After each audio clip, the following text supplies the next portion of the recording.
પહેલા તો બધાને જય બાબારી। આ ઘટના મિત્રો હું જ્યારે રાજસ્થાન રણુજા ગયો હતો ત્યારની છે। આ મિત્રો સાચી ઘટના છે, આ કોઈ બનાવેલી વાત નથી। મિત્રો મારી સાથે બનેલો આ બનાવ છે।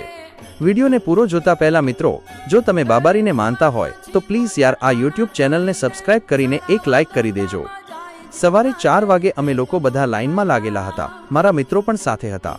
હવે બન્યું એવું કે અમે જ્યારે પાછા આવતા હતા ત્યારે 7:15 જેવો સમય થયો હતો। ત્યાં વધારે ભીડ હોવાના કારણે ધક્કામુક્કી થઈ રહી હતી અને પોલીસ કર્મીઓ પણ ઊભા હતા। મિત્રો પાછળથી એટલો બધો જોરથી ધક્કો આવ્યો જેમાં વૃદ્ધ માણસો, સ્ત્રીઓ અને નાના બાળકો પણ ઊભા હતા। અચાનક ધક્કો આવવાના કારણે બધી જ પબ્લિક નીચે પડી ગઈ। લગભગ 50 માણસો એક સ્ત્રીના ઉપર પડ્યા, જેથી કરીને તેમના હાથે ફ્રેક્ચર થઈ ગયું હતું।